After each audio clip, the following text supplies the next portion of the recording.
Je vais fermer le document ici. Et on va en créer un nouveau. Toujours le même principe.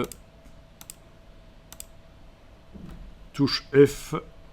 Je vais faire Shift Tab pour me débarrasser des palettes de droite.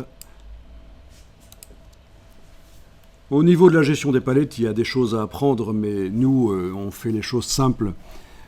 On les fait disparaître et on va les rechercher au fur et à mesure dans le menu fenêtre.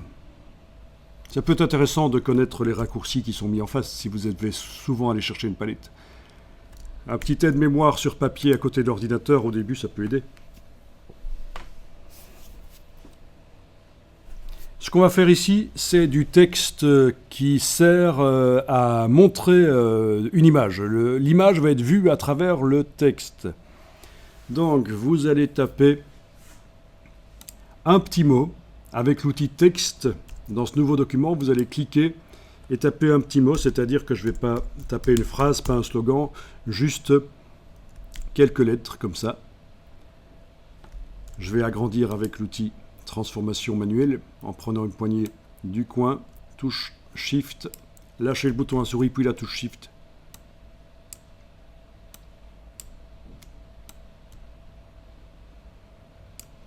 Bien.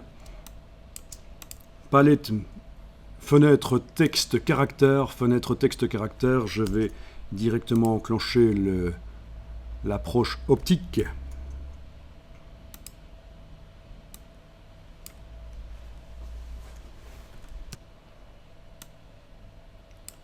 Bien. Choisir la police de caractère. Et alors ici, on va choisir une police qui soit est déjà d'origine très épaisse, ou alors on va la rendre épaisse. Donc, je vais choisir ici bêtement de l'Arial.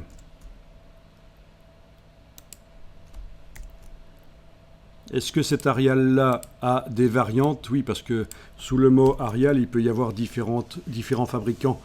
Voilà. C'est une police qui n'est pas très conseillée parce qu'elle est tellement vue et revue. C'est ce qui correspond à Helvetica sur les Mac. Ça s'appelle Arial sur les PC. Voilà. Et donc la ligne de base est sélectionnée là, bien. Ah oui, j'ai un rectangle qui apparaît parce que c'est l'outil de transformation manuelle qui est activé. Mais si je repasse avec l'outil flèche noire, le rectangle n'est plus visible, mais le texte est toujours bien sélectionné comme il faut. La ligne de base, en tout cas, voilà.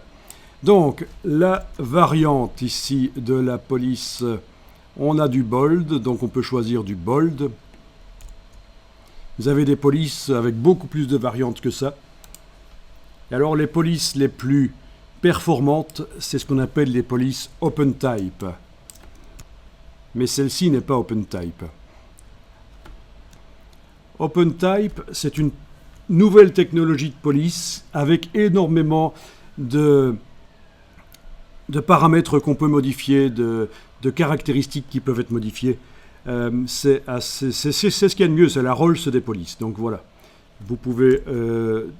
quand vous aurez le temps, tapez OpenType et vous allez trouver plein de sites web, notamment ici c'est celui de Adobe qui explique quelles sont les caractéristiques des polices OpenType. Donc, typiquement sur Dafont, le site que j'ai cité tout à l'heure, vous ne trouverez pas de police OpenType. Sur Google Font non plus, je ne pense pas. Alors, les OpenType, ça permet quoi? Eh bien, ça permet de faire des choses assez particulières, notamment quand vous avez un titre, quand vous utilisez une police pour... dans un magazine, suivant la dimension à laquelle la police est mise, le dessin des caractères peut être modifié pour optimiser la facilité de lecture, en fait. Donc voilà une des choses qui peut être faite avec les polices OpenType. Donc, généralement, ce sont des polices qui s'achètent parce que c'est pas du bas de gamme. Voilà. Mais donc celle-ci est très simple, cette police que j'ai choisie, c'est pas de l'OpenType, clairement, il n'y a que 4 variantes, Regular, Italic, Bold, Bold, Italic. Donc, mais ça va marcher malgré tout. En matière de typographie, vous avez les puristes et vous avez les autres, voilà, les graphistes dont j'estime que je fais plutôt partie, les graphistes moins puristes en matière de typographie. Voilà, c'est une question de spécialisation en fait. Alors, l'approche de pair ici est mauvaise à certains endroits, on est bien d'accord, mais malgré tout, on va faire avec. Donc, déjà, c'est une police épaisse, on pourrait faire apparaître certaines images à travers et arriver à voir ce que ça donne. Malgré tout, on va faire encore mieux que ça, on va l'épaissir encore plus. Comment? Je vais vous montrer. Vous allez voir, ça va être royal, ça va être la fête, on va faire du foie gras. Non, sauf que ce sera du faux gras, vous allez voir. Alors, ici, c'est donc du texte qui masque une image. C'est ce qu'on va faire. Voilà, j'enregistre le document sous ce nom-là. Texte masque image -01. Voilà.